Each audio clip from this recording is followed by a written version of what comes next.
Please rise for the Pledge of Allegiance. Pledge allegiance to the flag of the United States of America, to the republic for which it stands, one nation, under God, indivisible, with liberty and justice for all.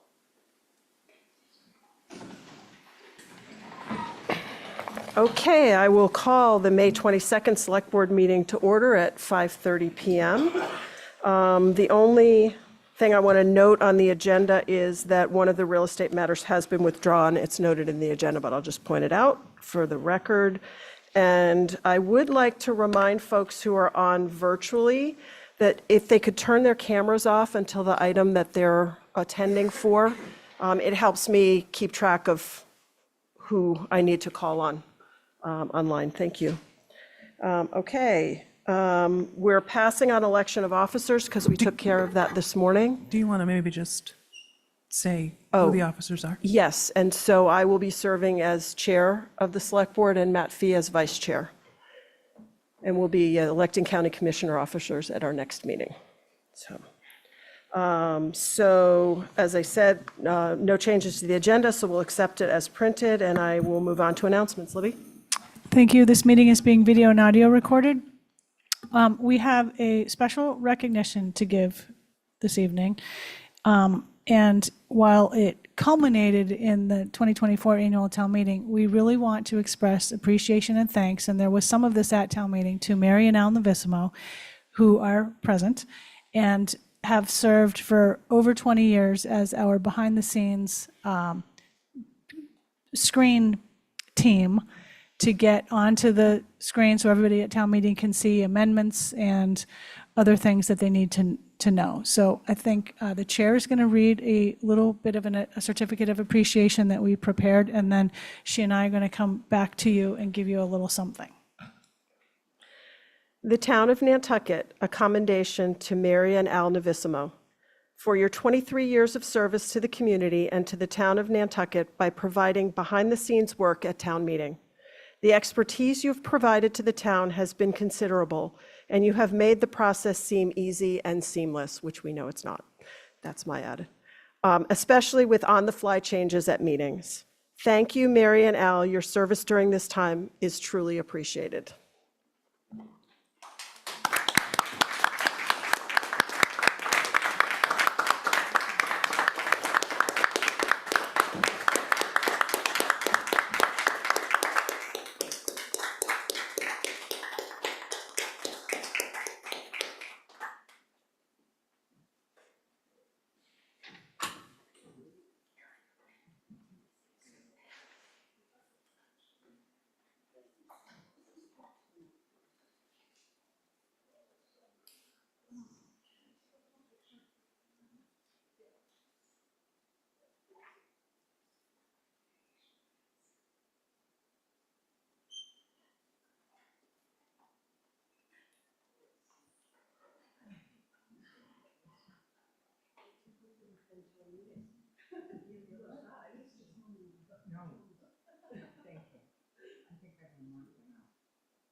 Thank you. And thank you again, Mary and Al. There's big shoes to fill. The Memorial Day Parade is going to be held this Sunday, May 26th at noon. The agenda inadvertently says 1. It's actually noon. It will leave from the Legion at 21 Federal Street. Town offices will be closed this coming Monday, May 27th, in observance of Memorial Day. There's no select board meeting next Wednesday, May 29th. And we do have this item under announcements, although I anticipate there may be a bit of possible board discussion possibly about this. We asked the Steamship Authority General Manager to come on and review the pending North Atlantic right whale vessel strike reduction rule, which could have a very serious impact on Nantucket. We have our steamship rep here, Mr. Ranney, and the Port Council member, Mr. Lowell, and Bob is on is on remote, and Terrence Keneally, the Steamship legal counsel as well. And I think that was it for people coming on. And we know that the Planning Commission took some action on this this past Monday. And it's important that the town get behind a consistent and single-minded approach to this, because as we will, I think, hear a little bit about, this could be quite serious for Nantucket. And it's, I think, just to be frank about it, early on when this was proposed, I think most people here thought it was not anything to be overly concerned about because it wouldn't happen, because it was going to be so clearly devastating to the island. But it seems as though it might be gaining some momentum. So we're going to need to get active on it. So I think I would, if okay through you, Madam Chair, turn it over to Bob. Yes. Go ahead, Bob. Good afternoon or good evening, everyone. So, yeah, as Libby put it, the proposed North American right whale strike zone regulation rule was first proposed back in 2022. There was a comment period in which we submitted a letter detailing some of the impacts it would have on our service, in particular to Nantucket. There is some impact on our schedules to the Vineyard, but primarily the Nantucket service. And we reiterated that we're not opposed to the regulation, preserving the right whales. It's just that in the last 22 years, we've run over 500,000 trips, and not once has our captain spotted a right whale. We've spotted minke whales, we've spotted humpback whales, but never a right whale. There's been no reported sightings from any of the other operators in that time period. So, combined, it's probably close to a million trips just over the past 25 years, and not one sighting. In NOAA's own website, you can go in and there's a tracking feature there. And if you were to go into that, there is no sightings noted in Nantucket or Vineyard Sound.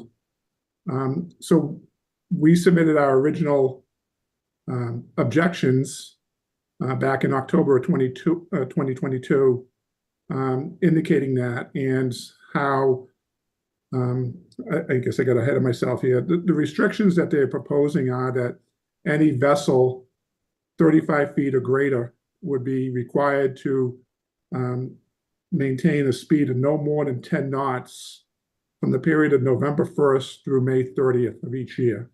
So effectively, that means no high-speed service during those 6 months, 7 months.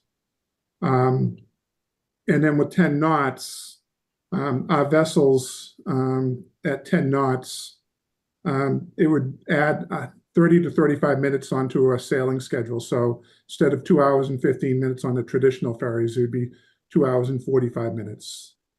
And with our operating schedule and the number of hours our crews are able to serve on board the vessel, that would mean instead of 3 round trips a day with a traditional ferry, we'd be down to 2. There's a scenario where we're looking at that potentially we could get 2.5 if we had light vessels on either side. But it would have a devastating impact on our ability to service the island. And where we're the ones that are bringing over the necessities of life, the fuel, the food, the medicines. But there's also, a social aspect of this. We know that over 50% of our ridership and the ridership of Highline is commuters, day trippers. Whether it's people going over to work, people coming off the island for medical treatments, school events, field trips, sports. It really will be a drastic change in the ability for us to be able to provide those services to the island. Over those months, and then even during the other months, if there's a sighting of a right whale, there's a dynamic management area that is designated, and it goes up to 15 days. And right now they have a voluntary one, but the dynamic one that they're proposing is mandatory and it is a larger area than what they currently use.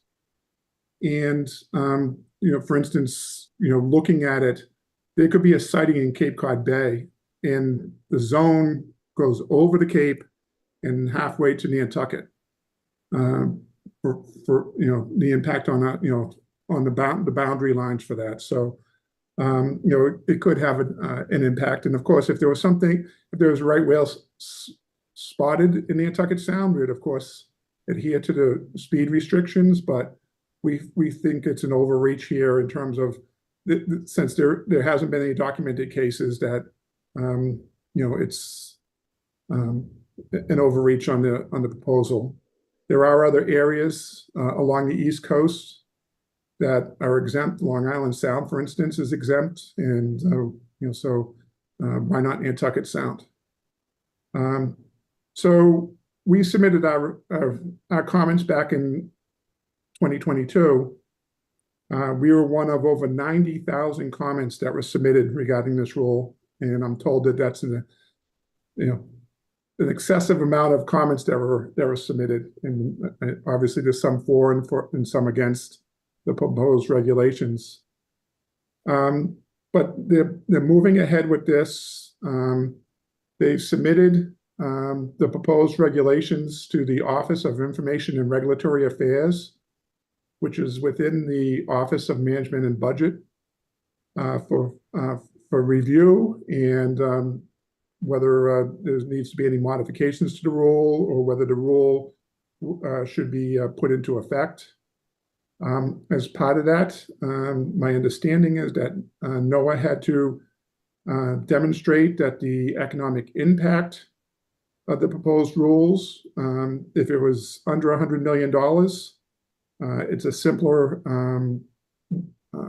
process. If it's over $100 million, there's a more in-depth economic analysis that has to be done. And they came in saying that not only was it under $100 million, but it's actually under $50 million. And we think that the impact to just this area could very well exceed $100 million. So there is a comment. There's an opportunity to comment on this. Once I was made aware that it had gotten this far, we did submit a request in order to have a teleconference hearing. You submit a request, they tell you a date and time. My understanding is you get 30 minutes to provide testimony. They don't answer any questions, so you can't ask the people that are listening questions. They may ask questions of the people presenting. And then afterwards, you're able to submit your testimony and any documentation that you feel you'd like to submit. And our concern was that because of the volume of submittals that were done originally, over 90,000 submittals, that when this was moved forward to the Office of Management and Budget, that those 90,000 comments were not included. So we want to get back on record that our objections to this, and basically, that what we're seeking is to have Nantucket and Vineyard Sound exempt from this because of the absence of any right whale sightings, as well as the impact it'll have, economically and socially to the islands. So, I guess that's kind of it in a nutshell. I think Terrence has anything you'd like to add. So. No, I think you've covered it, Bob. I mean, it's going to be, I think, significant and potentially devastating to some aspects of the economy there in Nantucket, and we appreciate the opportunity to come and raise these issues and get a dialogue going. And I think Bob did a great job of summarizing where we are. And like he said, we have an opportunity to provide additional comments to OMB, and we're taking advantage of that. And again, a copy of our letter has been circulated from October of 22. And if anybody wants a copy of that, they can just reach out to myself, and I can get that over to them. And then essentially, we're just trying to garner more and more support for this, because again, I think as Libby mentioned, we're not certain that folks are getting the message that this is potentially going to be shutting down the high-speed service from November to May. And the more we're dealing with this, the more it's becoming apparent that this might be a reality. And again, this is not something that that we want to see happen. And talking with Rob and Nat about it, they certainly don't want to see it happen either. So yeah, so with that, I'll turn it back to I guess turn it back to Libby, or Bob has something else. Yeah. I did. I just, and this is one of the reasons I reached out. I wanted to make sure that the town was aware of this, and whether they wanted to, consider,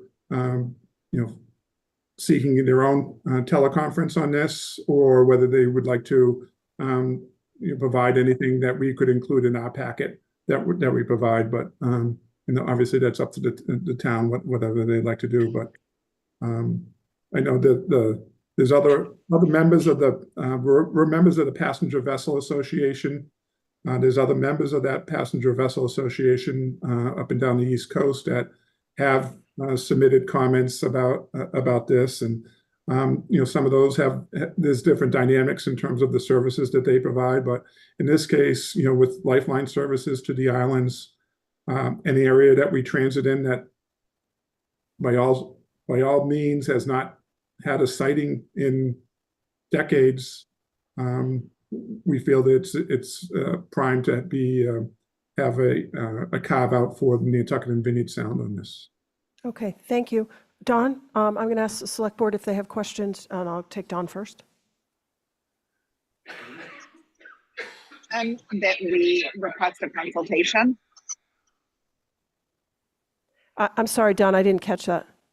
I'd like to make a motion that we, as the select board, request a consultation. Okay. Is there a second? Okay. Any discussion, questions about what that means?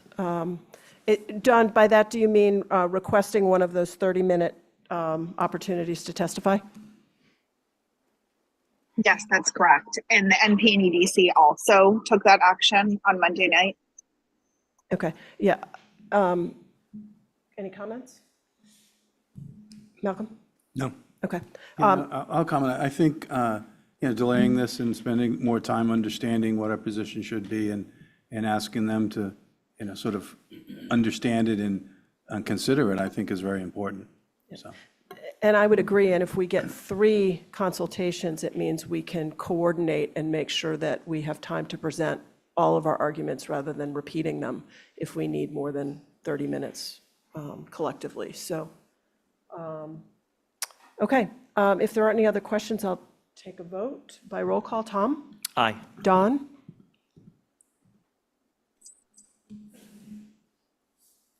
I'm assuming that's an aye, since you made the motion.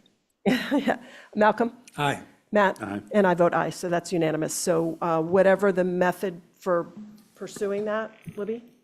Yeah, we'll find out more, and we'll work with planning to maybe get some kind of a joint thing going, or 2 or whatever. We'll have to figure that out a bit, but I think we definitely want to get additional parties involved, and we've been talking to our communications consultant this week about getting support from groups like the Cape Cod Chamber, the Nantucket Chamber, other groups like that. I think they need to get kind of rallied up for this.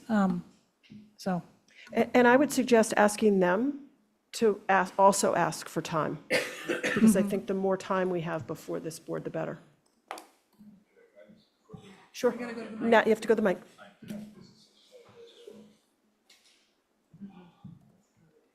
If you could just reach out to Travis Lombardi and let him get the other Okay. Nat Wall zillion, for the record. zillion sports-related Okay. entities involved too. Because that shuts down sports on Nantucket. Okay.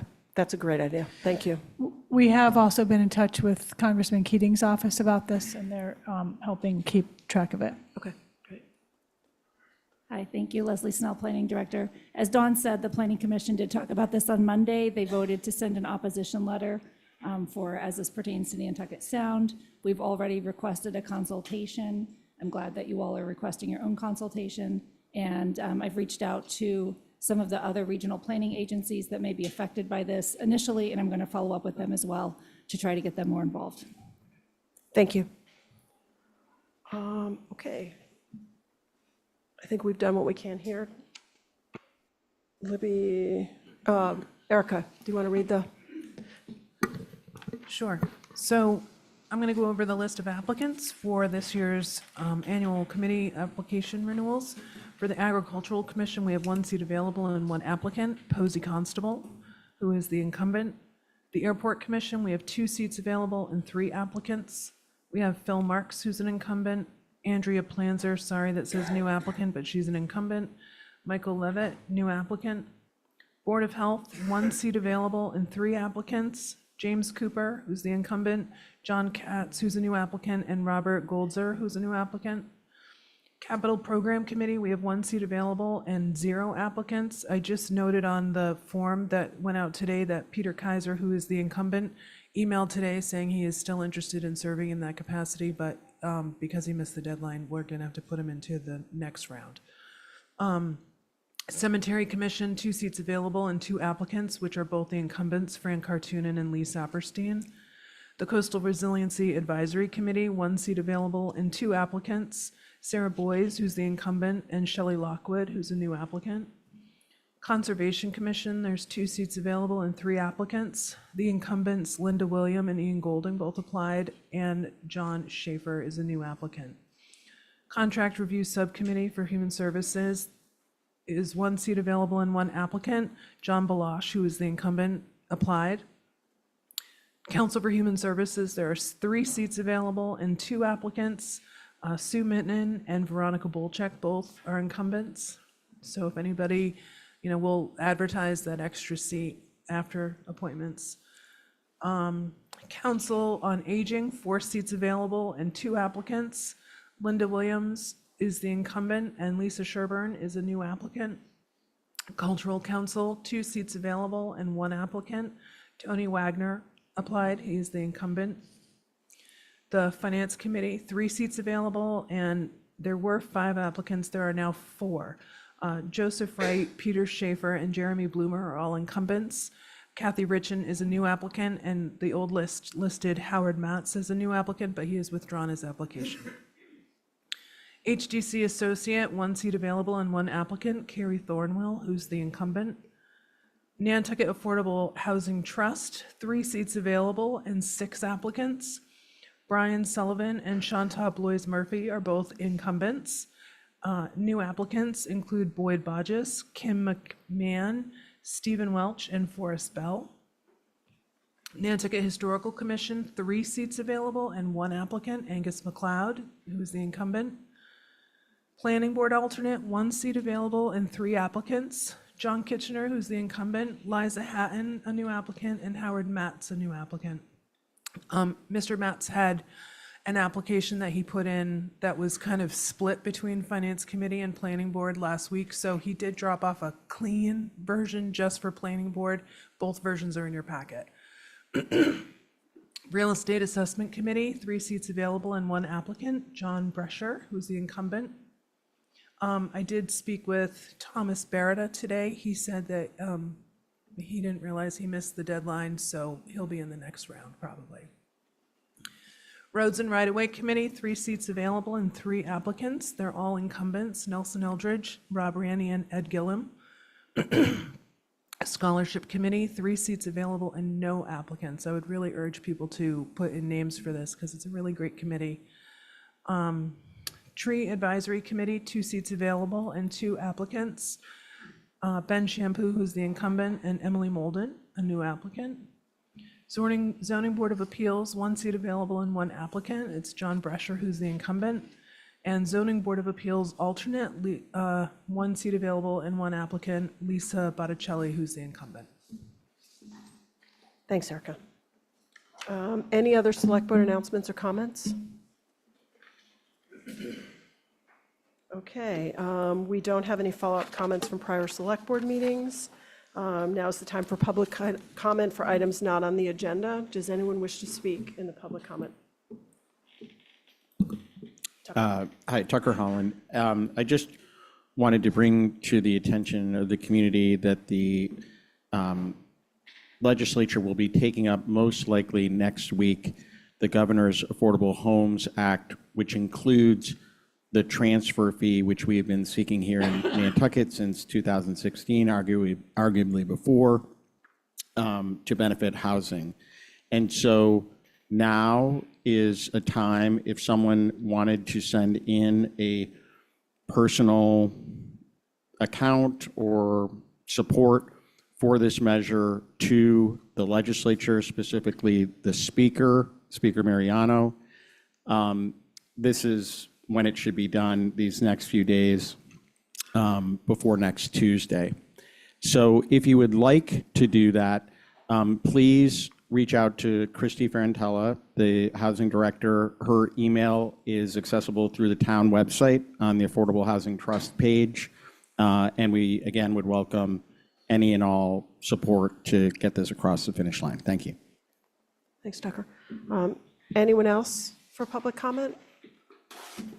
Okay, seeing none. There's no new business. Next is minutes, warrants, and pending contracts. Do I have a motion? And just making sure everybody knows, you do not have the minutes for May 13th. You'll get those at Right, your next except meeting. for excluding May 13th. It's in here. So moved? Second. Okay, by roll call, Matt Fee. Aye. Malcolm McNabb. Aye. Tom Dixon. Aye. Don Holgate. And the chair votes aye, that's unanimous. Okay, next up is the joint meeting with the planning board to introduce candidates for one planning board vacancy pursuant to the select board committee appointment policy and a joint select board planning board vote on the appointment. Mr. Chair, will you open the planning board meeting? Okay, so the planning board meeting is called to order. I'm going to ask the applicants if they'd like to speak. We have Hillary Hedges-Rayport and John Kitchener present. If you'd like to come up and speak. John, go ahead. Good evening, everyone. Through you, Madam Chair, I won't repeat the information I've already... I won't repeat the... Is that better? Yeah. I won't repeat the information I've already sent, but I would like to offer a few additional remarks, short ones. Starting with the town master plan.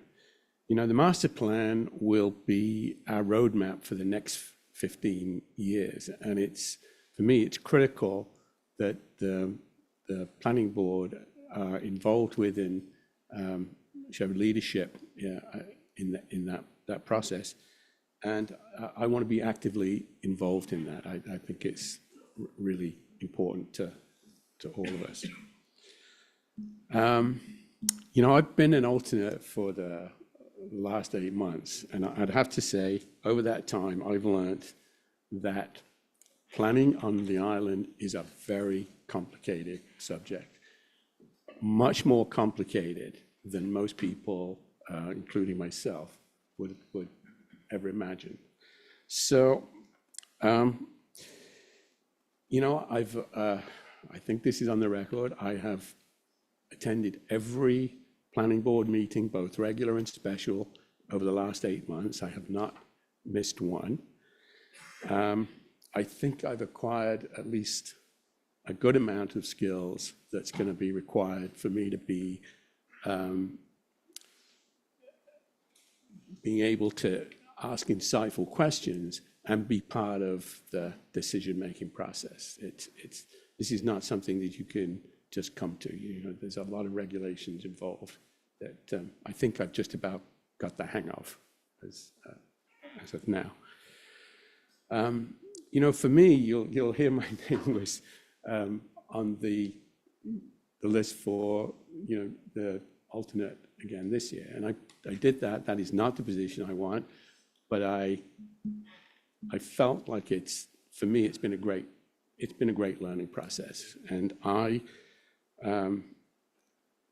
valued the alternate role. It's given me the experience, I think, that will help me be a full and good board member. But talking about complication, there's another area, and that is open meeting law. And complying with open meeting law is complicated. I think, with my time, almost a year with the short-term rental work group, and then my time as an alternate, I've kind of learned how to navigate and how to comply with open meeting laws. I attended the Attorney General's open meeting webinar last year, and I've reapplied to do it again next month as a refresher. I would like to say something quickly about short-term rentals. We all know how to best regulate short-term rentals has polarized our community. Work group recommendations, legal decisions, our recent town meeting have not resolved the issue. I was a member of the short-term rental work group, and I'm still actively involved in trying to bring something across the finish line. I guess I would say about myself, when I take a commitment on, I don't leave it until it's finished. So at this moment, I am part of a small group that are working on an article for the special town meeting in September. We're fairly along the way. We're meeting with Mr. Giorgio tomorrow. So I only say that so that you understand I'm not someone who is here today and gone tomorrow. If I say I'm going to do something, John, I'm going to ask you to I'm just about to. close it up. Thanks. So finally, I think both in my business career and in public service, I have a good track record of bringing people together and facilitating collaboration. And that's important in any of these organizations. So that's all I have, Madam Chair, and thank you. Any questions, I'm happy to answer them. Any questions? Okay, thank you. Hillary?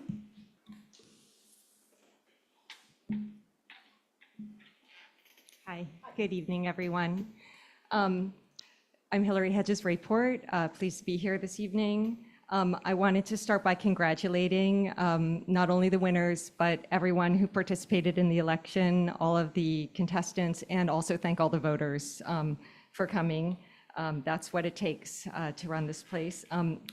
Today is my 20th anniversary, my 20th wedding anniversary, so I also wanted to thank my husband, who has been so supportive.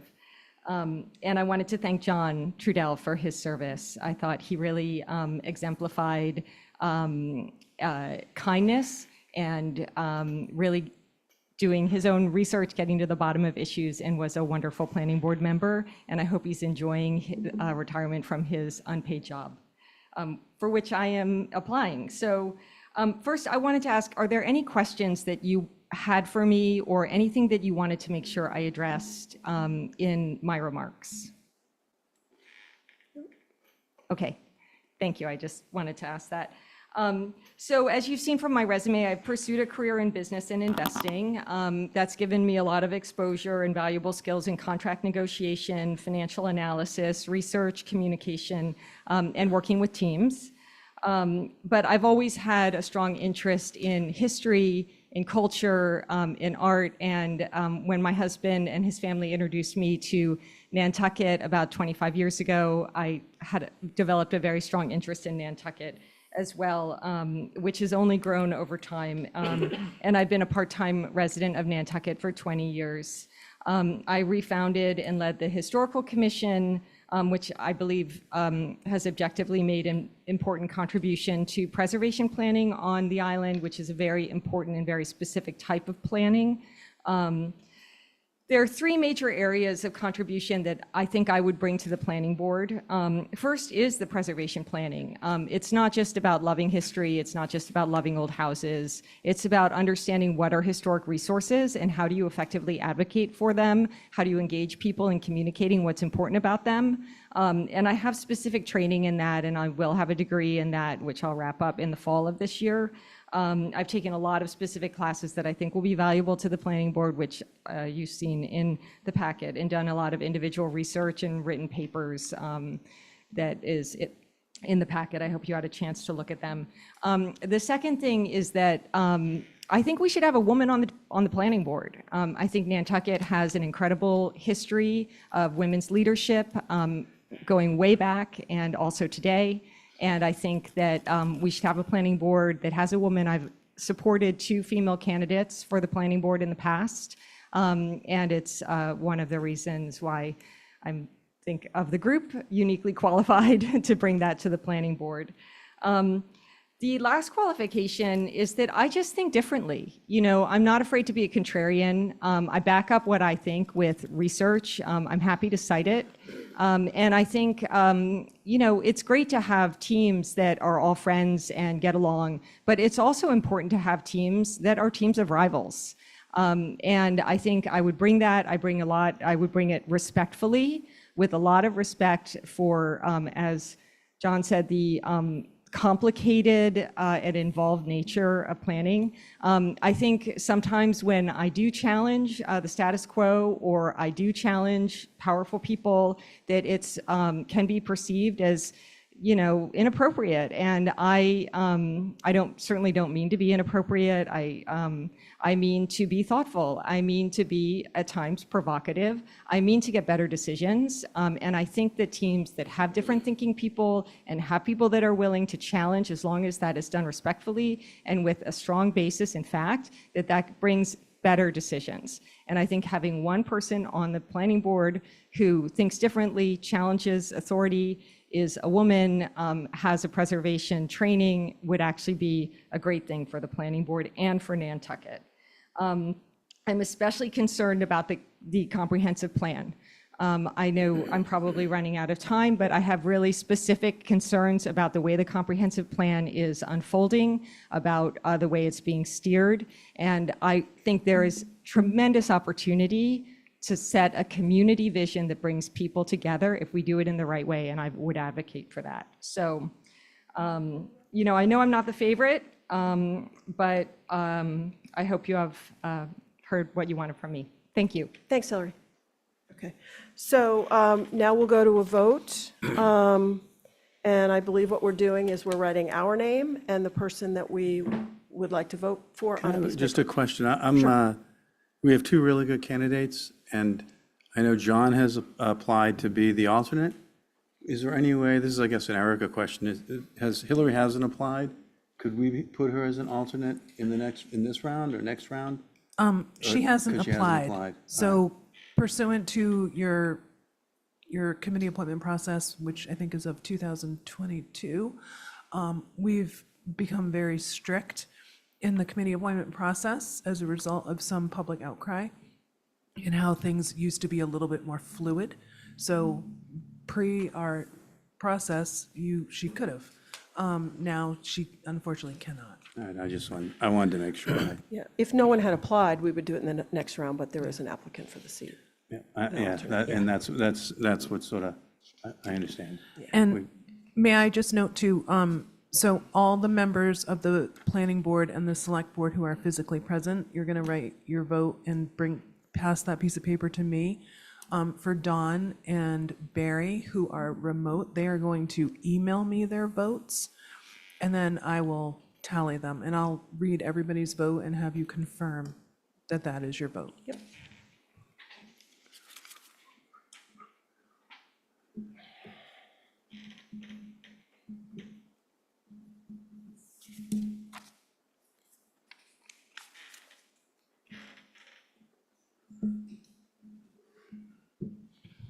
And Barry and Dawn, I don't know if you've sent anything, but I haven't gotten anything. I have.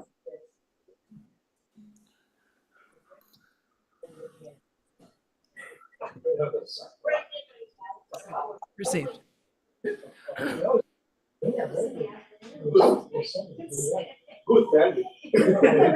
Barry, can you mute? Thank you. Thanks.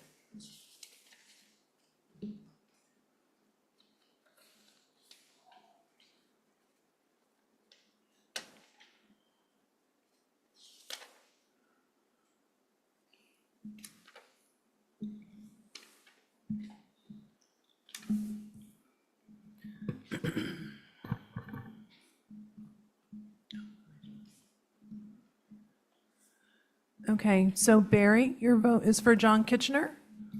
Affirmative. Thank you. Don, your vote is for John Kitchener?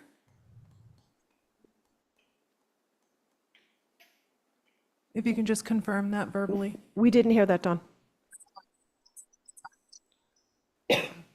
Can you just do a electronic thumbs up? Thumbs up, yeah, or down. We're not hearing you.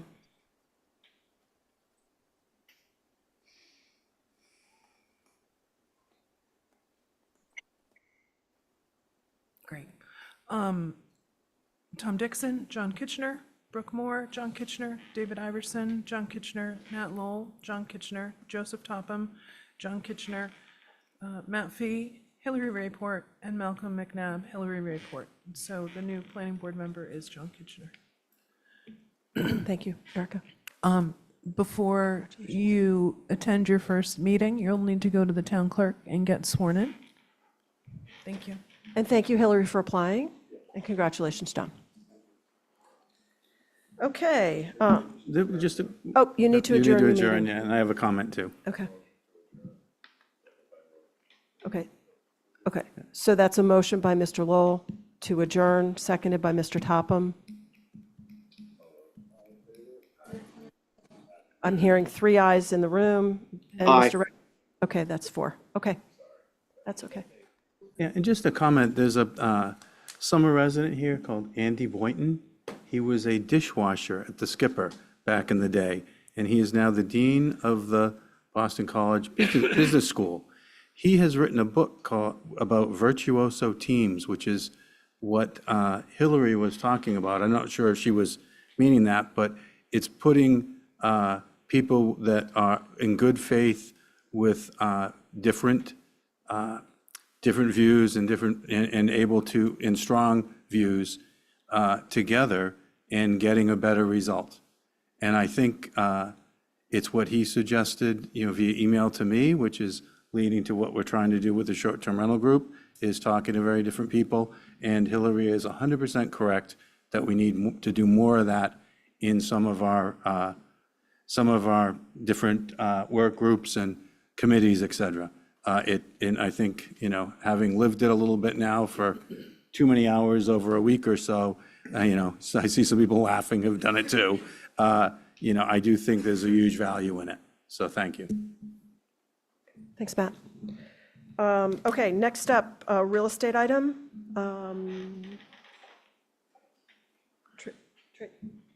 Tracy's going to do this. Yes, thanks. Yes, I'm online. Thank you. Hi, Tracy. Go ahead. Hi. Okay. So I am requesting the approval and execution of conveyance documents related to 2 yard sale parcels owned by the town. These parcels are a portion of Sandwich Road. Yard sale lot 169 on plan 10937-31 is to be conveyed and combined with lot 167 on plan 10937-30. And yard sale lot 170 on the 31 plan is to be conveyed and combined with lot 168. This matter was reviewed by town council together with Arthur Reed on behalf of his clients, Brian and Kevin Ryder, who are the beneficiaries of each getting a lot. The Real Estate Assessment Committee and Town Assessor reviewed the pricing for these lots, and the Coastal Resilience Coordinator also reviewed the parcels, opining that there was no risk of coastal erosion or flooding. I'm requesting that the Select Board approve and convey the lots as proposed. Thank you, Tracy. Any questions from the board? Pleasure of the board. Motion to approve? Second? By roll call, all those, by roll call, Don Holgate, Aye. we got you this time. Thanks, Don. Tom Dixon? Aye. Malcolm McNabb? Aye. Matt Fee? Aye. And I vote aye. That's unanimous. Okay, thanks, Tracy. Okay, and you're going to handle the public hearing, the first public hearing as well? Yes, thank you again. It's Tracy McDonald. Okay, hold on one second. I'm going to open the sure. public hearing to consider the taking of portions of various paper streets as shown as Dearborn Street, Oniska Avenue, Myacomet Avenue, Monomoy Avenue, Massasoit Avenue, Central Avenue, Hawthorne Street, and Irving Street, together being shown as easement A and easement B, et cetera, as printed in the agenda. Okay, now you're up. Okay, thank you, Madam Chair. Tracy McDonald, Real Estate Specialist. This matter is an order of taking by eminent domain for the portion of the paper roads as described, and related to a process for obtaining permanent easements from the homeowners of 6R and 8 Skyline Drive with respect to a planned road improvement project in the Surfside area. The Plan 2024-8 and the order of taking have been reviewed by Town Council and Attorney Arthur Reed on behalf of his clients, as well as the Real Estate Assessment Committee. I am requesting the Select Board's approval and execution of this order of taking for easement purposes. Thank you. Thank you. This is a public hearing. Are there any questions from the Select Board or from the public? Seeing nothing online. Motion to close the public hearing? Second. No, second by Matt. Okay, by roll call. Tom Dixon. Aye. Matt Fee. Aye. Malcolm McNabb. Aye. Don Holgate. Aye. And the chair votes aye. And the pleasure of the board on the item? Motion? Yeah, I'll move to approve. Okay. Second. Okay, by roll call. Matt Fee. Aye. Tom Dixon. Aye. Malcolm McNabb. Aye. Don Holgate. Aye. And the chair votes aye. That's unanimous. Okay, great. And And the I will note that there Thanks, was, there was, the full review was in, they looked at the coastal resiliency aspects, they looked at the other aspects. We checked that, I checked that the document was in order and matched the previous documents along these lines, and so it's good. Great. Thanks, Matt. Okay, town manager's report.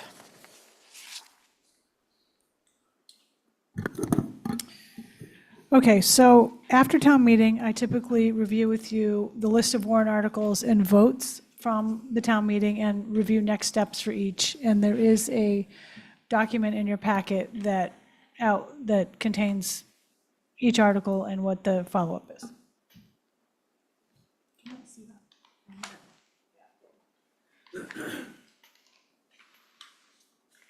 So that is shown on the screen. So I just wanted to go through it with you to just explain some stuff, and it won't be too painful.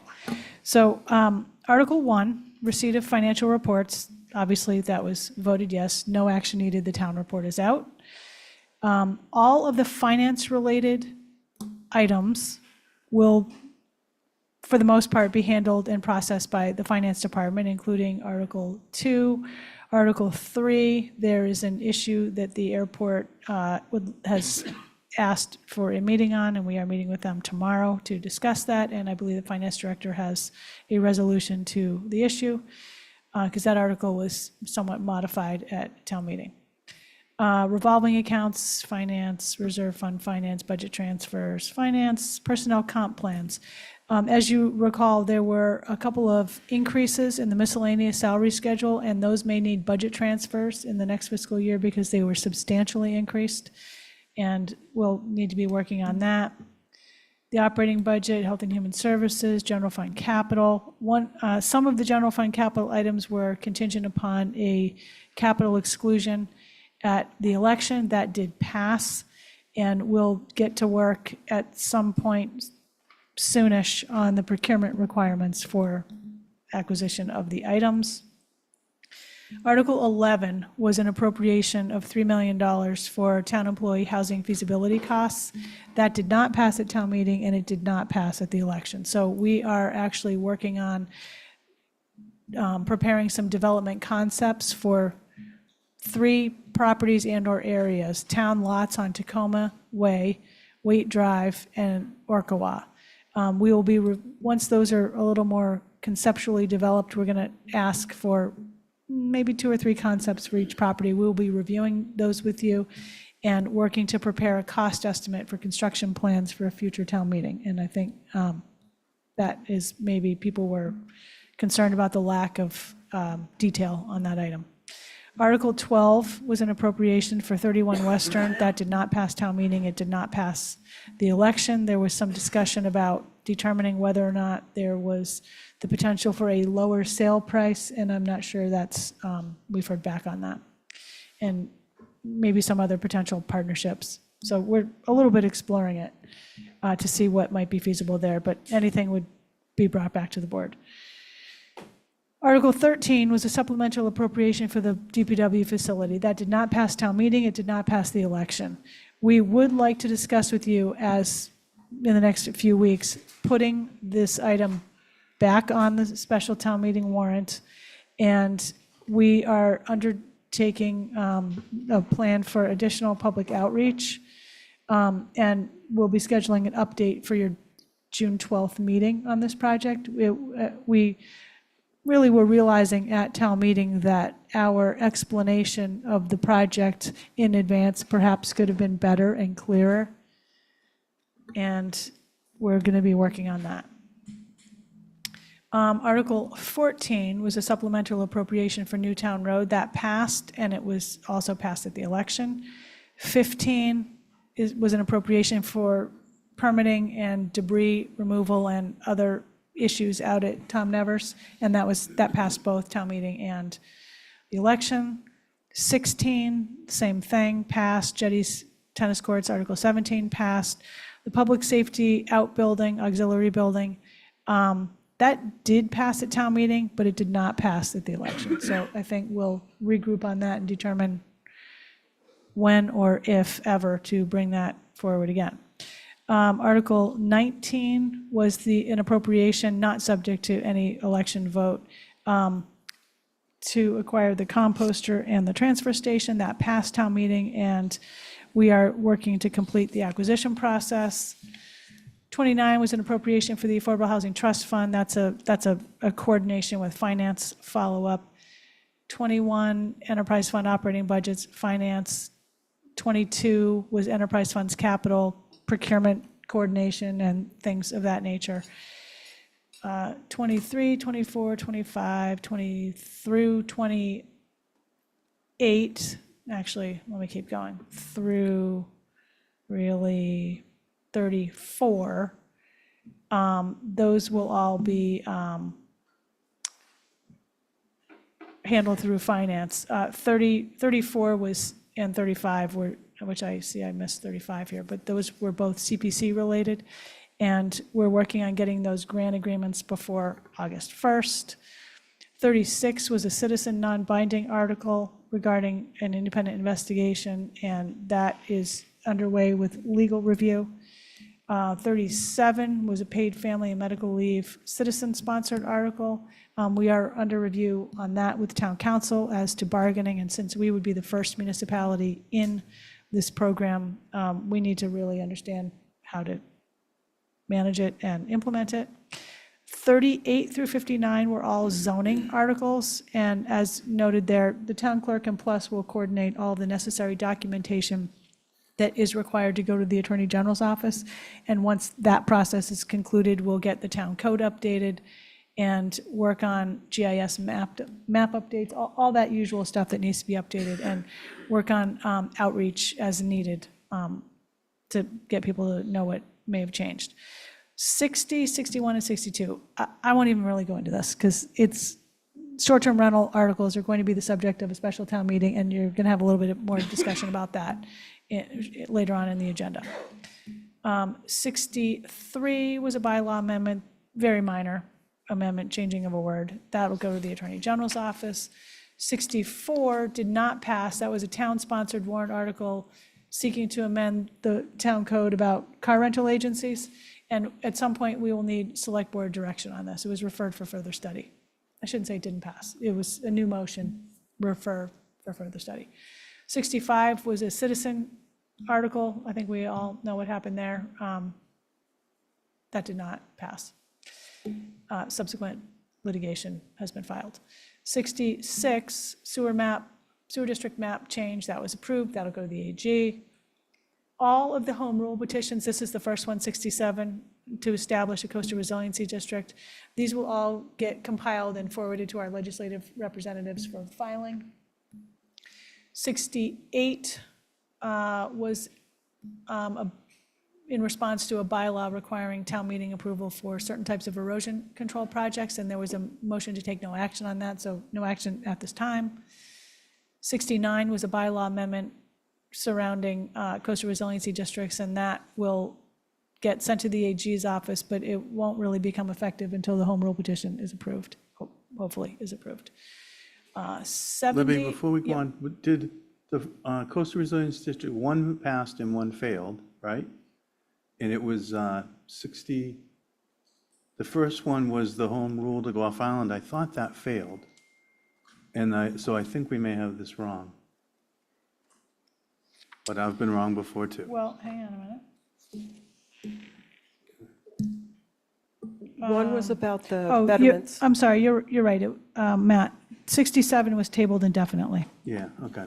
So, thank you, sorry. Yep, that's all right. I was doing this kind of fast. You were going to make the Coastal Resiliency Group really happy on Tuesday. Tabled indefinitely. Thank you for that. 69 I just mentioned. 70 and 71 were citizen-sponsored. 70 did not pass, no action needed. 71, that was a sewer district article that passed. That'll go to the AG's office as well. 72 was a citizen article pertaining to repealing the stretch code that did not pass. 73 was a Mass General Law acceptance regarding trust funds. The Finance Department will handle that. 74 and 75 and 75 were citizen articles, did not pass, no action needed. 76 was relating to evictions, citizen-sponsored, non-binding. However, at the town meeting, you all basically voted to send a letter to our legislative representatives requesting what it would take to set up a housing court on Nantucket. That letter has been drafted, and it hasn't been sent yet, but it will be shortly. Dawn has her hand up if we want to. Oh, that's all right. Madam Chair. Dawn, go ahead. So sorry to do this. I know it's the day after the election, and I'm very grateful for these meetings. But I am on my way to my son's graduation, and I'm going to come to Quitclaim. So I have to log off and get to the podium. Okay. So she's leaving. Yep.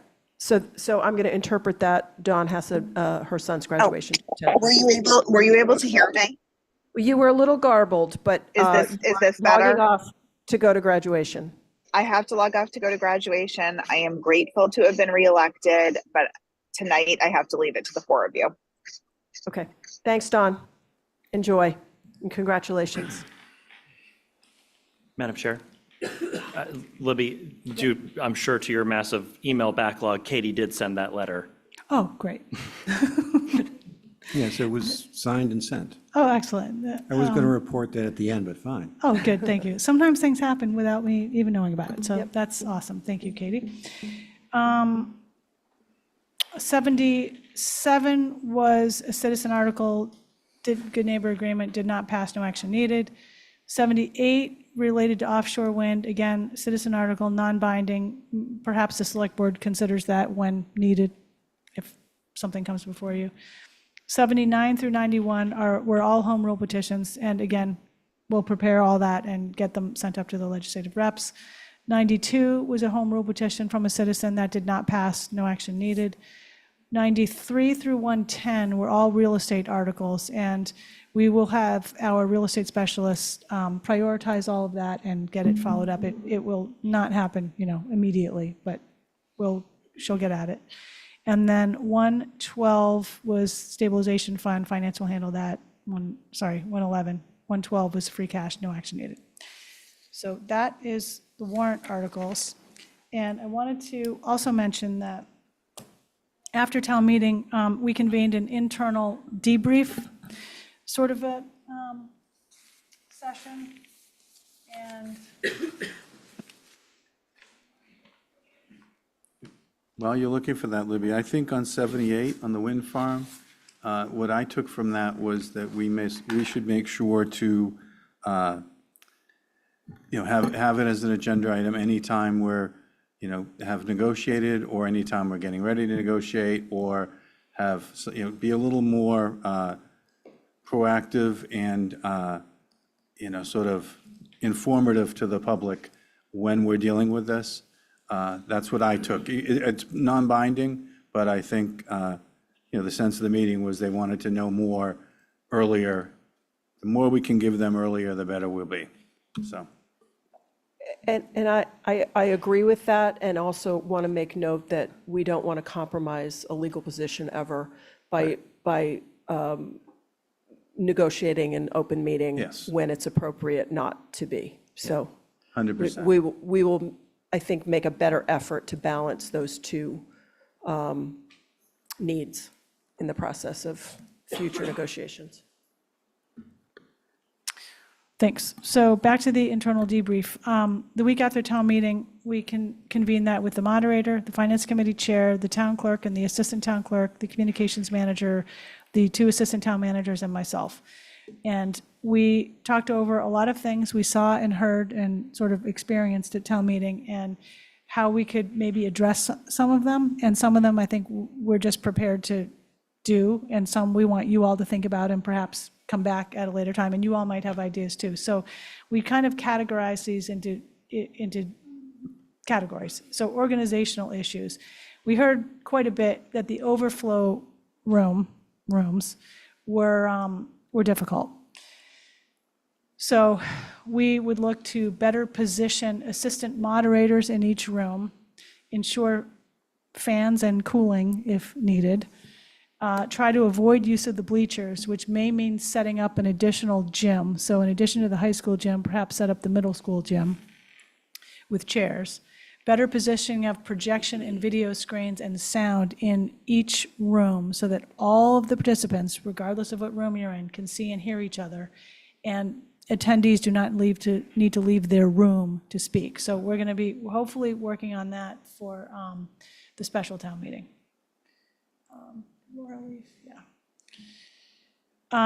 We did talk a little bit about, should we go back to the tent idea, which can fit everybody in one space. And that might be something to consider annually, maybe. The issue is the weather and the setup and the sports teams and that sort of thing. So it gets a little tricky. Libby, Yep. my comment on that was we had perfect weather the one time we did this. If it were blowing 20 miles an hour and raining on the top of a tent, no one would be hearing anything, I think.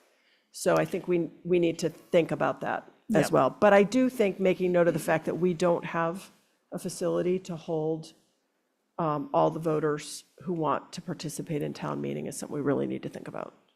And I think we have spoken to some of our setup groups, the sound people and those folks, and I think we can do better in the overflow rooms so that people are more comfortable and can, again, see and hear each other and vote and talk and participate in their room, if needed. We are going to work on more internal pre-town meeting prep with the town meeting workers and our speakers. So, for example, for each town-sponsored warrant article that's called, we will work better on getting a designee who will provide, if you all think this is a good idea, a 1 to 2 minute explanation on the item. What is it? How much is it? When is it? Where is it? Where can information be found? Is it part of a plan? All of those sorts of things, and we'll do some practice sessions ahead of time so that we're crisp and tight with it. We are thinking about a Town Meeting 101 on-demand video series, which could contain a number of videos that the moderator could do, that the town clerk could do, that everybody who has a role in town meeting could explain what their role is. Not real long videos, just short and to the point, and people could watch them if they wish. Pre-start communications. We talked about being very much more specific and clear as to where and what information is available. For example, the voter's guide. There seemed to be some confusion about some articles, and people didn't even know there was a voter's guide, but it was on the table and it was online. And so we'll do a little better about letting people know about that. We thought, are thinking about a town overview before we get into the articles to explain how warrant articles are developed, recommended, what the process is, how the budget is developed and recommended. There were a couple of people who had very good ideas, and I had actually heard some of this ahead of town meeting, but it was just too hard to get it pulled together in time. Give a more comprehensive overview of the capital improvement plan so that people can understand what they're voting on this year and what is in the pipeline for future years and how it would be proposed to be paid for. So we talked a little bit about that at the agenda meeting this afternoon as well. We also had, we talked about a post-town meeting survey, which we are actively working on, and that is expected to go out very shortly. We talked about the use of a QR code maybe for articles so that in a handout, not in the actual warrant, you could go to the QR code and get a video, or maybe not. Well, you'd have the whole background of information that relates to the articles. We also talked about an app, a town meeting app. That's maybe down the road if possible, but a lot of conferences, for example, have apps, and you go there and look at all the stuff, and it's helpful, but you do have to go to it and you have to deal with it. We also thought, and don't be offended by this, but that the board could maybe be a little clearer about already determined policy decisions. For example, the DPW facility. The policy decision had already been made as to where it is going to go, yet there was a lot of discussion about that. And there were discussions about why would it go to where we're intending to put it out on Shadbush Road. And there was questioning about the validity of sea level rise and climate change and things like that. And those really have already been decided through the coastal resiliency plan. As just a little bit of an example, the island home, the board voted in August of 2021-ish, somewhere around there, to construct a new facility at the Sherburne site.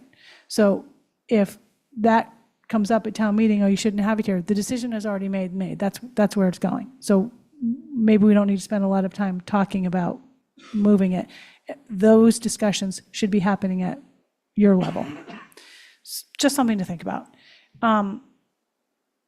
So those were our kind of initial, immediately following town meeting thoughts. And I don't know if, I know the moderator is here. I don't know if you want to say anything. I don't. Okay.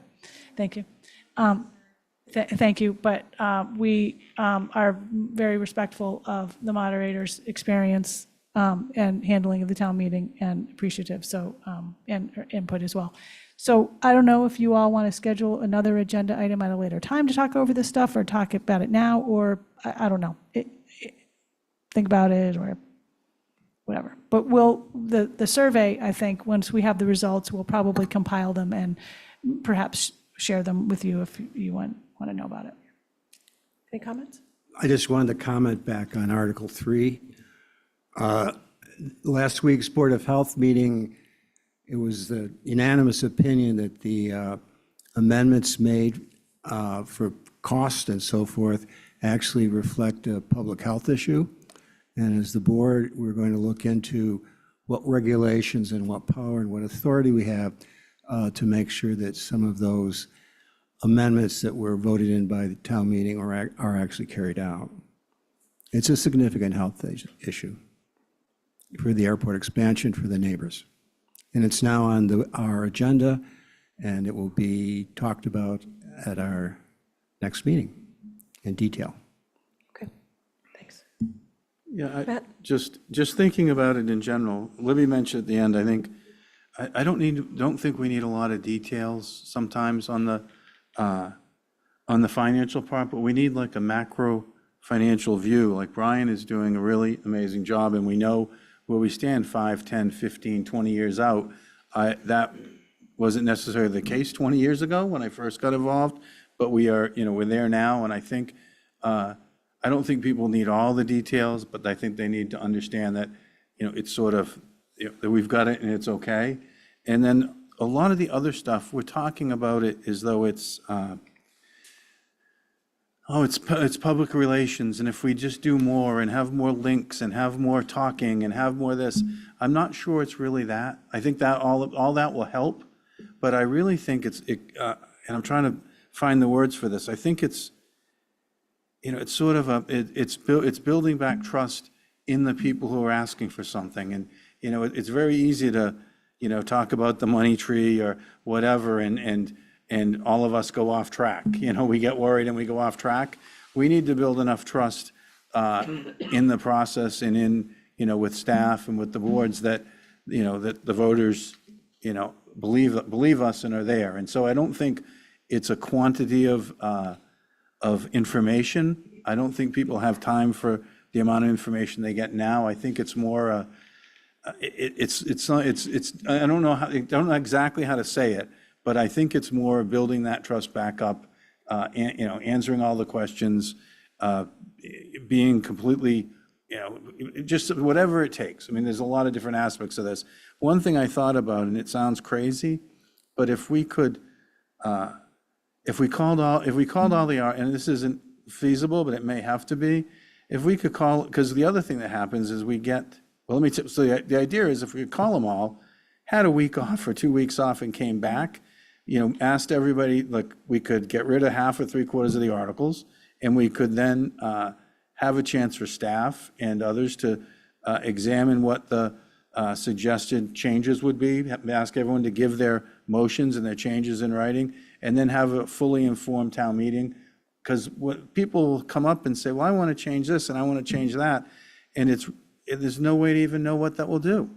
And so I think it's maybe the FinCom doing their explanations in writing and handing over the analysis. It's the planning board doing a little better job of giving their stuff in writing and why.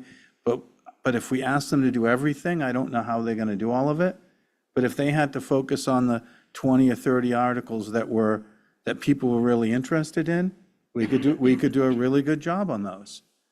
And so I don't know how to, I don't think we have to do that right away. I wouldn't suggest doing it next year, but if it continues to be as polarized as it was this year, I think we have to think about something along those lines. I think it's too easy to distract all of us, and it's hard to operate a government and put that, and people who are putting all that time in, don't feel appreciated and feel like they're spinning their wheels. So I think that it's not just QR codes and more links and more videos for people to look at. I think there's a little bit different tweak on. I've sent all this to Libby. This isn't a surprise, but that's my 2 cents. Thank you. Thanks, Matt. Anyone else? Yeah, I'm sure. I agree with Matt. There's so much information in the warrant. I was thinking to Libby's comments about maybe we'll have a following up discussion. Of course, leave it up to the chair and vice chair to schedule it. But after we set the warrant for special town meeting, maybe we can have a summer discussion on one of our regular meetings on the results of survey and what the general ideas are. And what Libby was talking about, certain things like QR codes or more information. I thought the one example that really crystallized that was 31 Western. We talked about that at length and weighed options and had per executive session, negotiation, et cetera, on all that. And when that came to town meeting, that process is really complicated. So I think any of us, any voter, any Nantucketer could come to us and say like, hey, how did that work? And we can explain it and say, oh, well, this happened and this happened and this happened. But on the floor of town meeting, that's extremely difficult. And that may be one of the more complicated ones. And I think a lot of people left sort of like, well, why was this even on there? Whereas like we know what the process was, and the housing director and Christie's staff, Libby's, everybody did. We talked about that multiple times. So I think that the process of that was really smart, but it just didn't seem that way on town meeting floor. So to Matt's point, how we get there and explaining that, I'm not entirely sure, but I think that's what we need to, yeah. And I would say sometimes information, I think 31 Western is a really good example of something where the opportunity to present it itself, but the timeline was imperfect relative to information being sought, received, collated, and disseminated sort of at the tail end, right, of the town meeting prep process. And there are times when that happens, particularly in real estate matters, because we don't control the timing of the seller and when we can lock in an opportunity for the community or not lock in an opportunity. So, but I do think more information about process, I think, would be helpful. I think how we got to the recommendations that we're making, I think, and then I was thinking about it, I was talking to folks in the town clerk's office this morning. You know, when we think about a filing system of information, right, we've got planning board meetings and FinCom meetings and select board meetings and documents, and they're all, it is difficult for a community member who's not sort of facile with all the different places our information sits. So I think it's possible in this digital world to link things together so that if someone is interested in knowing more about a particular item, that they can, that there's the link to when planning board talked about it. And I was talking to Charles from NCTV, our meetings are all chaptered. So that link can go straight to the planning board meeting when that topic came up, or straight to our meeting when that topic came up. So we can use these digital tools that have evolved over the years to really make the work of finding information less burdensome to the community who are interested. But I also think process of decision-making, the 101 of town meeting and that kind of stuff could be really helpful. Madam Chair.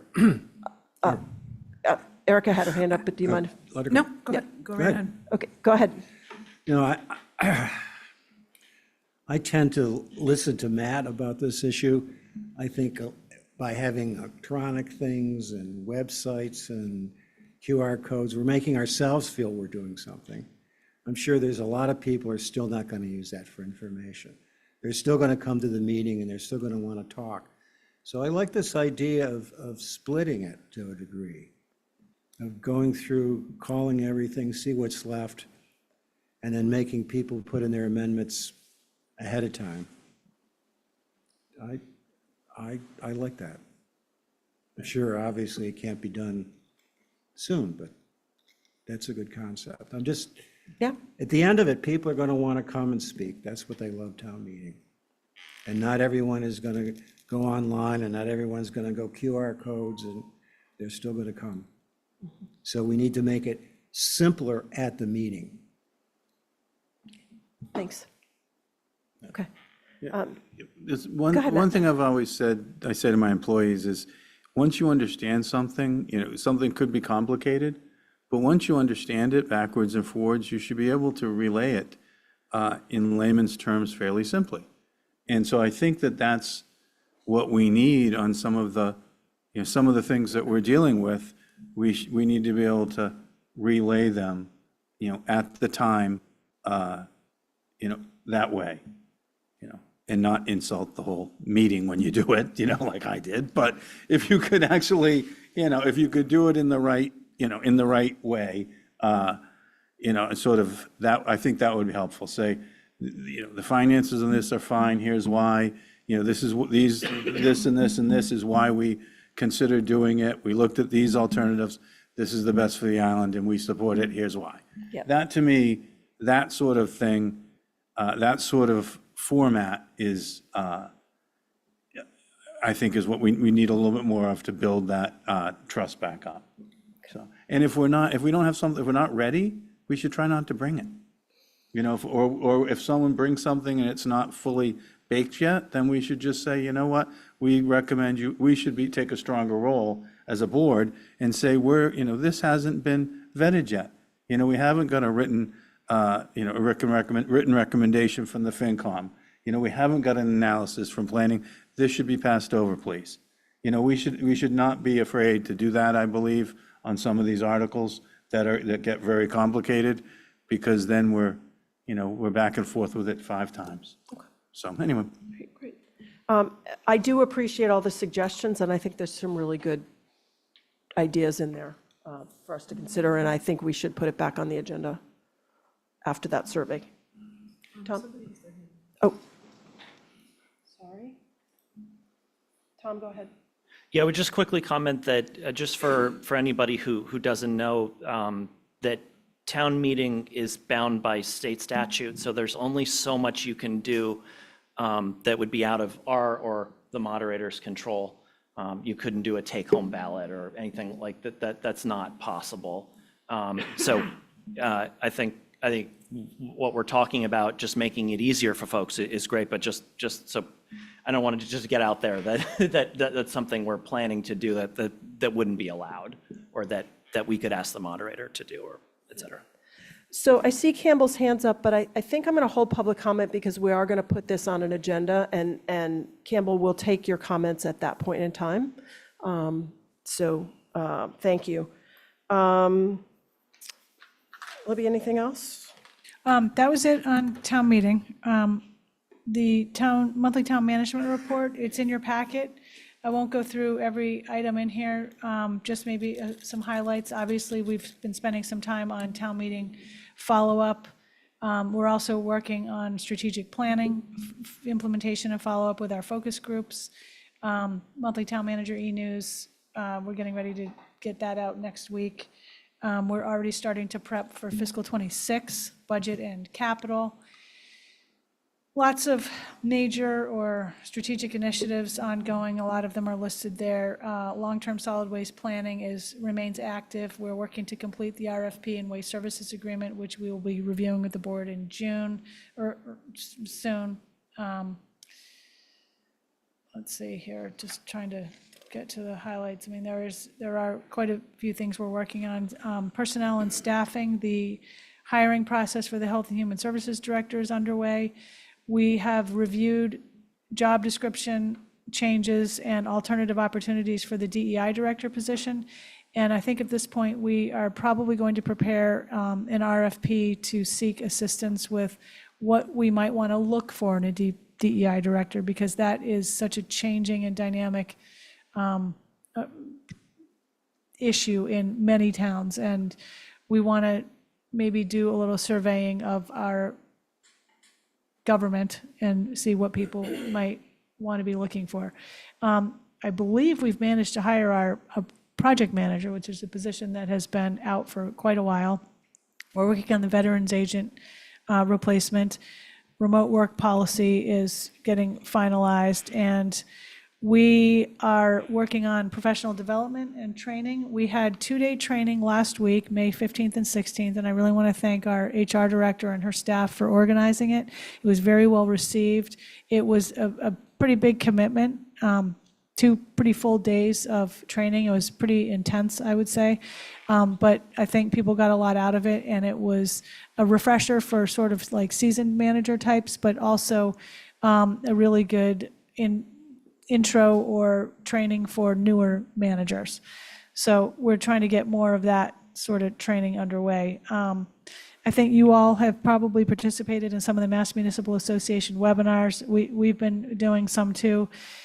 Next week, myself and the 2 assistant town managers are attending the Mass Municipal Managers Association Annual Spring Conference. We've got a lot of real estate issues. We are adding, with the assistance of town council, a town council additional attorney for our real estate issues. We really need a dedicated legal person for housing. So we're meeting tomorrow to talk over how that's going to get split up. But we have so many more real estate issues than most towns do, and it's really hard to get at it all with one attorney and one real estate specialist. So we're hoping that's going to alleviate some stuff. The town building complex, you probably all have seen the exterior, and there's some interior repairs and renovation work going on. The windows are all being replaced. I'm not going to say it's been quiet and simple. It's been disruptive and noisy and messy. And we've had to move out of offices, and it gets a little bit disrupted, but that's the way it is. And we're trying to put ourselves back together after every office has undergone this. And I don't know if you noticed today, but the cupola on the old police station where the sheriff is now went up. It had been removed many years ago, and it's back up. It looks really great. So hopefully that all work will be completed in the next month-ish. We are still working on some policy updates that we just haven't been able to get back to, First Amendment and public art. We've got some meetings coming up. A joint meeting you have with the Board of Health at the end of June, I believe it is, or is it mid-June? So in June, about PFAS related, yeah, maybe it's right around there. About PFAS related items. What is pending is joint meetings with the Planning Commission, Planning Board, Board of Health, FinCom, perhaps the CAPCOM and the CONCOM to discuss strategic planning. This is something that you all talked about some time ago. Ms. Holgate brought this back from a Mass Municipal Association conference, and we had a pretty successful joint meeting, I think, with some of these boards when was that? Last fall. And we're trying to get back to something like that on a much more regular basis. We're continuing to organize conflict of interest and open meeting law training for board committees and commissions. The development of the departmental monthly reports, that's getting going on a rolling schedule. And summer 2024 prep, obviously, that takes a lot of coordination. And those are just the highlighted items. I'm happy to answer any questions if anybody has any. I want to acknowledge the town manager's leadership on the cupola, making that happen. Oh. Okay. Next up is we're to discuss whether we're going to have special and additional meetings with relative to the. Oh, thank you, Erica. Relative to the formation of short-term rental articles for fall town meeting. So just to remind everybody that the deadline for citizen warrant articles is May 30th. That requires 100 signatures, and town council has been meeting today and I believe tomorrow with article proponents for short-term rentals and otherwise.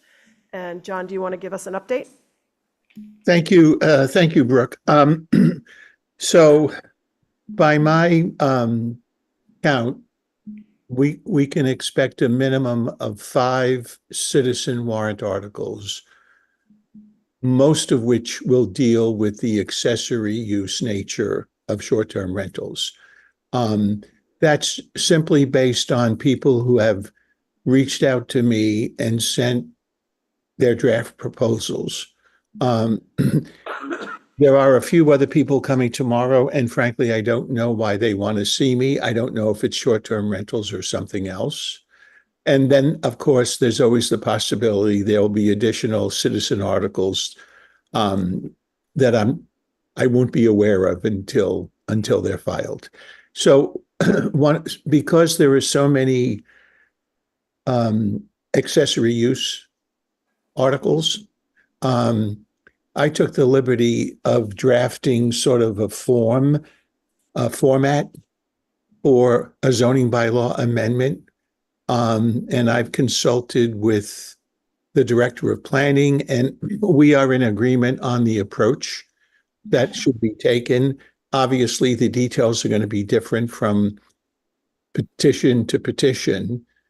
So it's very possible, though, you will wind up with several articles that look the same, but in fact, the details are quite different in terms of how to treat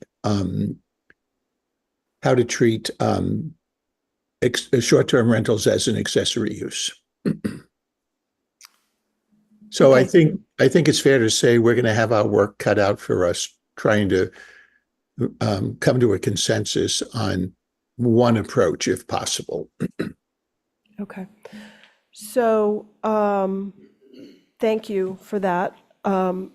We talked about this in the agenda meeting today, and it seems to me, just to summarize, that there's 2 possible approaches to this. So Erica, we set aside sometimes potential times in the calendar for a series of meetings in the first 2 weeks of June, which would allow us to bring together proponents of different warrant articles in some form of collaborative discussion about perhaps coming to consensus on one article, or that pulls elements or is satisfactory enough to all of the different warrant article proponent groups.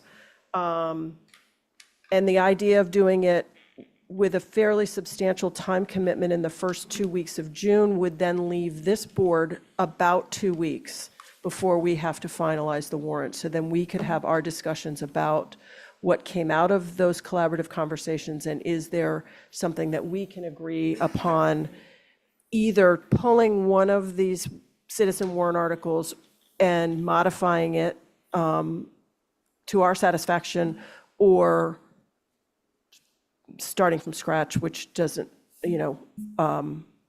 as another alternative. And obviously the timeline is tight. So I think our two options that we talked about, and John, you can weigh in, is to appoint a subcommittee of this board to represent the board at these conversations. They would be subject to open meeting law, minutes, postings, either scenario. They would be public meetings, or that we schedule a series of additional select board meetings during these times for the conversation. To my mind, the advantage of appointing 2 members to commit to this is time commitment.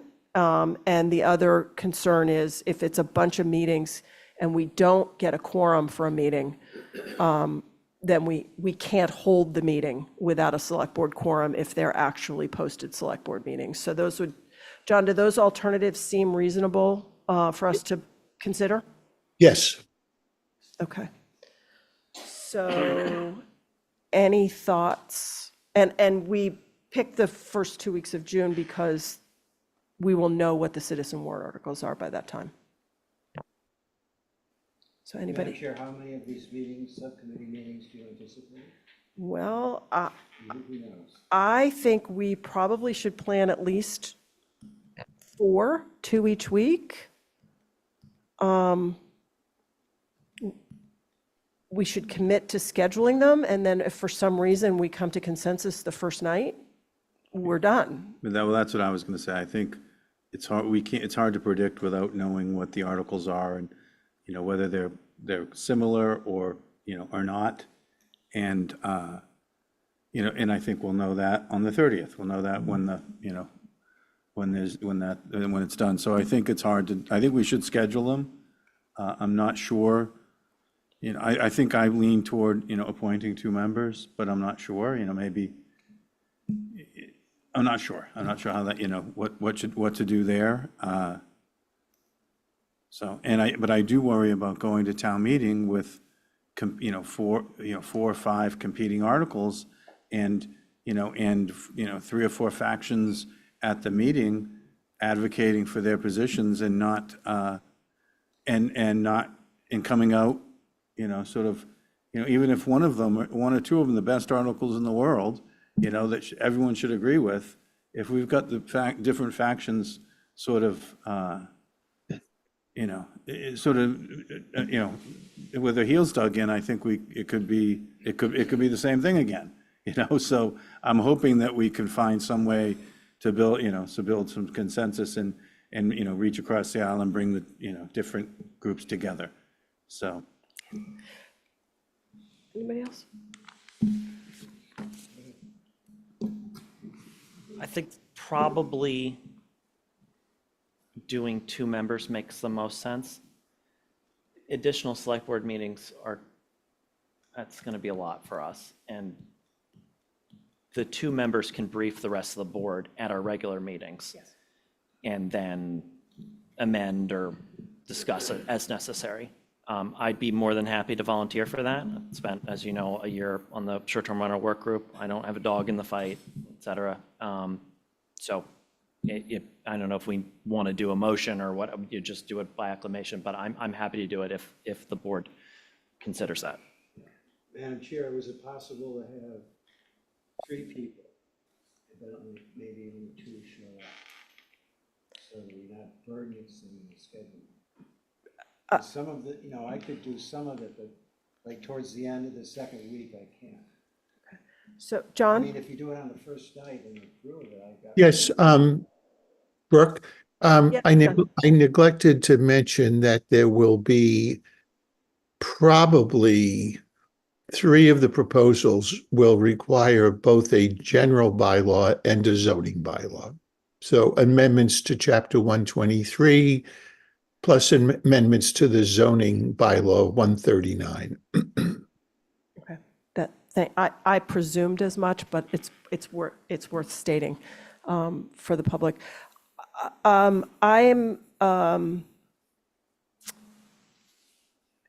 John, as to the question of if we point 3 board members to meet is that okay as a subcommittee of the board? Is that acceptable, or because it's Yes, but obviously at that point it's a quorum. But it doesn't really matter, Brooke, because if you appoint 2 members, that's a subcommittee as well. So whether it's 2 or 3 members, the meetings will have to be posted.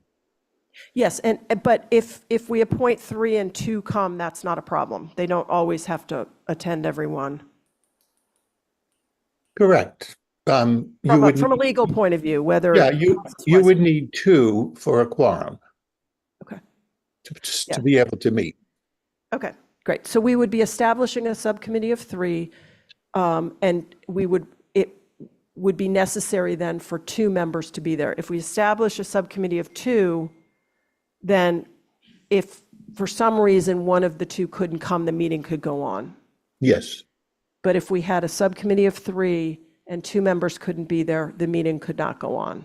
So that's logistical cost-benefit analysis of 2 versus 3. Madam Chair, I will let you figure this out. I would be glad to serve, except from about the 12th. Malcolm, we need your mic on. I'm sorry. The last few days of the second week, I'm not available. Okay. So we have a little bit we have some time, right? We could do this. Our next meeting is, June 5th. So we would have to decide this tonight. So we're going to have to sort this out. Okay. I'm going to take a comment from Matt Peel if you have anything to suggest on this process question, not content.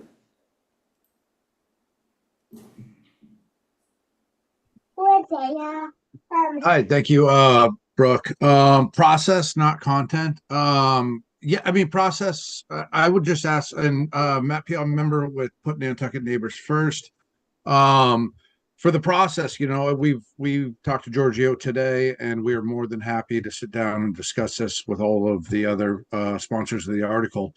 I would just ask that the other sponsor of the article that we limit each article to 2 members as well. I think the more people we get into the room, it's just going to start spinning out of control. And if we can share the articles, ours is already out there for the public to see, but if we can share the articles, by the end of the week, or then we can come in there, loaded and ready to go with our questions, concerns, and answers and things like that. So we can kind of get prepared to go into these meetings as well. Okay. Thank you. That's a good suggestion in terms of the format of the meeting, that maybe each sponsor group would have 2 representatives at these meetings in sort of a webinar format where they would be panelists, but other members could be in the audience for public comment, because I'm assuming we would allow public comment. I don't have these set as Zoom webinars. Okay. Currently, I haven't talked to Charles about that, and I don't know if they've got the capability, because on pretty much almost every night that these are being held, there's another meeting being held. But meeting management could be handled in a way that people are named as we could figure the logistics of that out. Okay. Okay. So, John? Oh, I'm sorry. No, John, John Kitchener I was calling on, actually, John Giorgio, so. I have to change my name. Madam Chair, just one point on the 3. We need that on there because yep. How's that? Is that better? Yeah. Can you hear me? Yeah. Okay, Madam Chair, just one point, I guess, about the 3 members, but only 2 need to be in the meeting to let it go. I think you should perhaps just think that through a bit about whatever decisions or points of view are agreed to by 2 members. When the next meeting happens the following week, if it's a different 3rd member, you cannot go back and say, well, wait a minute, I didn't, that's not what I think. You know, whoever the 2 members are, whatever they agree to at a particular meeting, that's it. You know, it can't be reopened by the 3rd member the next time around. Yeah, Thank you. That makes sense, I guess, in a way. So, okay, so suggestions, Brooke, John? Brooke, I'm sorry, I don't mean to be the naysayer, but I don't know how that would even be able to work.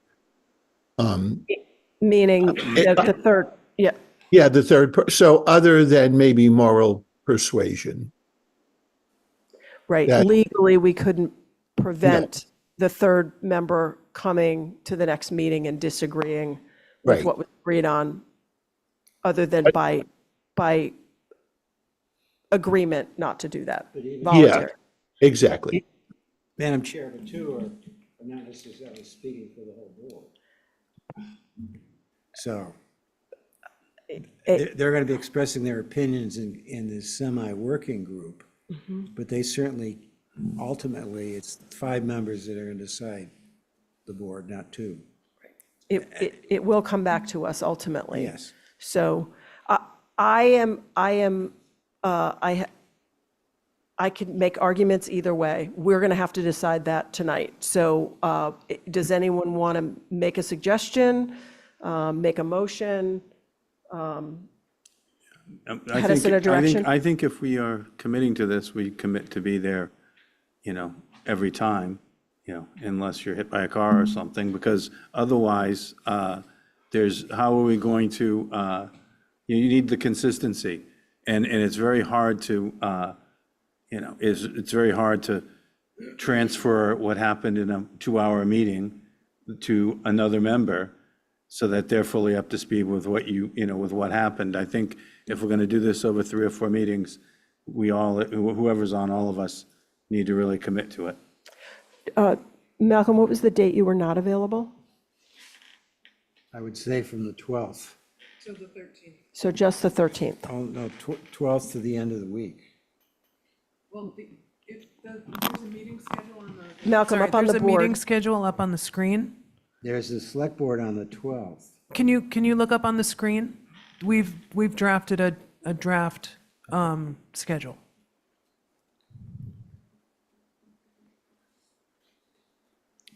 Madam Chair. Yes. While Malcolm assesses that, I just have a quick question through you to John. Something that you brought up actually last time we spoke about this was John originally had written a memo to the short-term rental work group on things like the Commerce Clause and the Fifth Circuit New Orleans case and et cetera. And I just want to confirm with him that, and I'm sure he has, but as he's been meeting with the potential citizen warrant articles folks, that he's relayed those concerns, because we obviously don't want to get in a position where, and I'm sure John has caught this, but just for the public's knowledge, that these will be vetted and they will come ready for us to consider, that there won't be anything that's clearly unconstitutional or that the Attorney General wouldn't approve, et cetera. Yes, that's correct. I did update my memo on the Commerce Clause. I'm not sure if, Libby, you might, I don't know if you've circulated that to the board members, but I did update that, primarily looking at new cases that have been decided since we prepared that memo, and nothing has changed. If anything, there's additional legal precedent for that concern. I am vetting all of these proposals with the constitutional issues in mind. So I can assure you that I will make those comments if necessary. Thanks, John. Thank you, John. Charity? I'd just like to know how the agenda is going to be set and who will do it, whether Mr. Giorgio will be involved.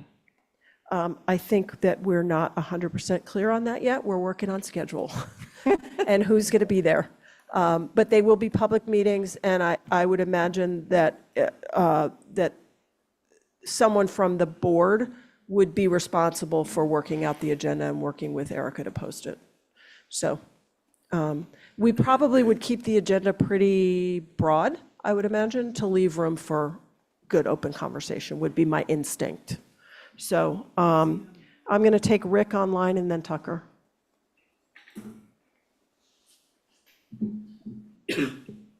Brooke, thank you. Can you hear me? Yes, go ahead.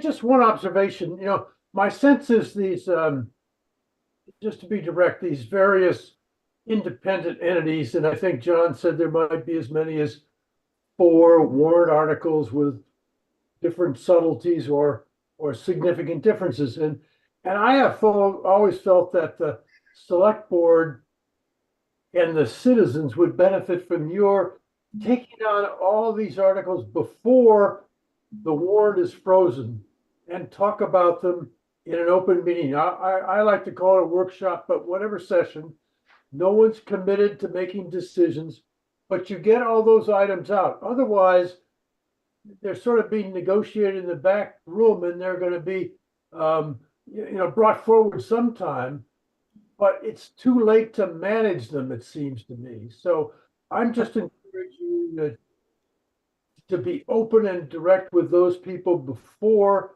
the warrant closes in the interest of trying to get a common article or 2. Thank you. So just to be clear, Rick, these will be open public meetings for discussion with select board representatives and regular reports back to the select board in our Wednesday night meetings as to what's happening. So, Yeah. and the opportunity for us to call a meeting before May 30th and have that, I think, is near on impossible with the calendar we have. So, but thank you. Tucker? Yeah, Tucker Holland. So I wanted to clarify something. I thought I heard Mr. Giorgio say that if you appoint 3 select board members and 2 cannot make it, then the whole group cannot meet. But if you appoint 2 members and say 1 cannot make it or both cannot make it, the group could still continue to meet. Is that correct or not correct? That is how I understand it. If that is the case, I would highly recommend 2 members. And as a corollary to that, John, if we appoint 2 members and another member would like to attend and participate, does that create an open meeting problem? No, because the meeting is posted. Okay. So there we have it. I think that points us to 2, and then any of the rest of us who want to attend. And to Madam Chair, to Erica's question, I'm available every day except the 13th. Okay. So Not available on that date. okay. So if we're leaning toward, so Malcolm, would you accept having Matt and Tom represent, and then because you can't make that last date and we might need it critically, and then you could participate I may show up as as citizen. even exactly, and make your comments known. I have and no problem with these 2 gentlemen. Okay. Okay. Last comment quickly, Charity? I just want to know if there are going to be votes taken, or is that going to be reserved for your select board No, meetings? we will be establishing the final warrant article between the end of this last session and closing the warrant on June 28th. Right, so this is just informational and... Exactly. And so this group, as I foresee it, Matt and Tom will come back to the full board after the conclusion of these meetings and make a recommendation to us as to what action the board should take in setting and finalizing the warrant.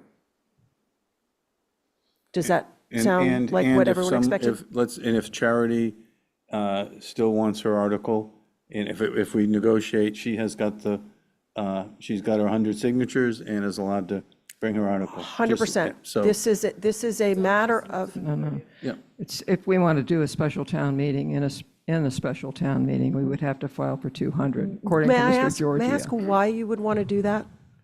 In case we decide that whatever is discussed is not acceptable. Well, to us. Charity, your You won't have article to. will be on the warrant if you get 100 signatures by May 30th. Separately. It will be its own article. Yes. Good. Yeah, Yeah, so you there's don't no have to, need you for a don't have to special. get 200, you don't have to call a special town meeting, it's Well, gonna we be. already have those, so that's okay. I know. And I think the idea is that the proponents can and are probably expected to submit their own citizen warrant articles, but the idea is to have these meetings to see if you can come into a consolidated agreement with everyone for a select board sponsored article. Yeah, And- whittle and- it down, yeah. Yes, so for instance, Charity, if you will have an article on the warrant, because that is the process. We cannot remove a citizen warrant article. Okay, good. And if the planning board motion or the FinCom motion is not to adopt or whatever, you have the ability to call your article and Right. ask town meeting to consider it without calling a special within the town meeting, which creates an unnecessary administrative layer. That's very good. Okay, great. Glad we're clear. John Kitchener. Yeah, Madam Chair, I don't think this will fly, but I just want to put it out there. An option to this is one day, everybody in the room, one or two representatives from each article sponsor, and sort it out on one day. Everybody, that is how we got our article written. I can tell you that the select board has meetings every day that week Okay, that we all have to attend. So Just that as- is not feasible, just a For- suggestion. any of us, I think. It's a little bit towards, when Matt was talking about different types of meetings, that's a different way of doing it. We could But make thank you. these meetings longer, Yeah. but, Madam Chair, just lock the door. yeah, well, there's that too. Exactly, Malcolm. Nobody leaves. Nobody leaves until it's done. I appreciate the idea, but that is not the spirit of what we're doing. But thanks, John. Okay, I want to rein this in. Last thought, Just for Erica? clarity, on this subcommittee, are you anticipating to have other people sit on this committee as well? Or is it just the board? It is just the board. The board is holding these meetings. The subcommittee is holding these meetings with participation from the citizen warrant article sponsors who wish to participate. Got it. Thank you. With, okay, John, last comment. Very last comment, Brooke. This is I'm just letting you know that there is one, maybe two nights that I won't be available, but I will definitely send someone else from my office if I can't make it. There's definitely one meeting, the 4th of June. I'll be on an airplane. But I will make sure that if you want, somebody who is very familiar with all of this from town council's office will be in attendance. Okay, great. John, I'm going to just wrap this up. I'm going to hold your comment and let us make a decision on this. I think, Okay. I think the Maybe board's just ready. include whether should it be a FinCom representative as Yeah, well. John. So, no more comment. We're gonna make a decision. So, is the board ready, assuming the board's ready for action unless they're not prepared to take action? Madam Chair, I think we've talked about it. Can you turn your mic? Yes. You think, okay, do I have a motion? Can I make a comment before we vote? Absolutely. John Kitchener brings up a good point, is if we come up with something and then it has to still go to the planning board or to the FinCom, and if they amend it, even though it's, again, the best article ever in the whole world, and they amend it, we're back at town meeting with something that's all confusing again, and so their involvement, we can't make them show up, I don't think, John, but I think, maybe they would want to be involved. I think informally, we would invite the planning board and the finance committee to send representatives. And also certainly when it circles back to us, I Then think bring we them would in. ask them to be here for that conversation. There you go, So there you go. before we launch the article to them, they've been in the room. Okay. Madam Chair. Yes. I think to Matt's point before about there being 4 or 5, whatever articles, like this is the time for consensus to come out with 1 or 2, whatever articles, and try and move this forward. We we've gone on this for years. All folks must come to the table with good faith at the moment. And hopefully we don't get in a situation where one of the other, which is their purview, of course, but feels they must amend the article. Hopefully we can come to some form of consensus to bring an article or two at most, hopefully, to special town meeting. Thanks. So, motion? Did we just do a motion or no? No.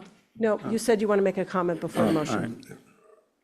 I'll make a motion that the select board appoint Mr. Fee and Thomas to become a select committee or a subcommittee to attend the meetings as outlined previously in our discussions, Okay, great. According to the schedule. according to the schedules Okay, outlined great. previously. Do I have a second? Second. Okay, all those in favor?